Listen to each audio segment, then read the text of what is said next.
Servus miteinander, grüß euch. Ich bin einmal wieder im Forst.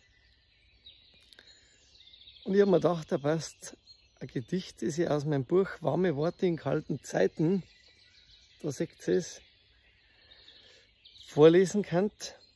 Und zwar das Gedicht, das ich dem wirklich wunderbaren Heilpraktiker Thomas Rest, dessen Tochter Johanna jetzt auch in Bad Tölz die Praxis weitermacht, gewidmet habe, mal vorlesen könnt.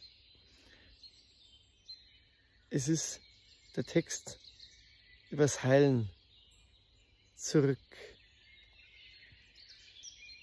Heilende Aura der gebenden Hände. So unbändig stark war die Kraft. Alle von uns müssen doch mal verwehen. Dann hat man das Leben geschafft. Du gehst nun weiter, bist gereifter und rein, bist wieder zur Einheit gebracht. Drum achtet im Leben, was am Wegesrand blüht, was euer Herz für euch pflückt.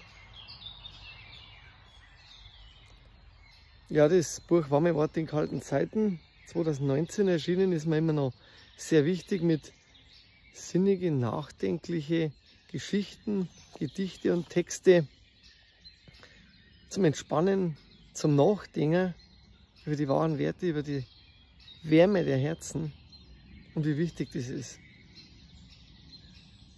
Gönnt euch Ruhe, Entspannung, Freude, Wärme, Nächstenliebe und Licht. Euer Wolfgang Hofer von wolfgang-hofer.de. Für euch mit ein paar Naturgeräusche am Schluss noch.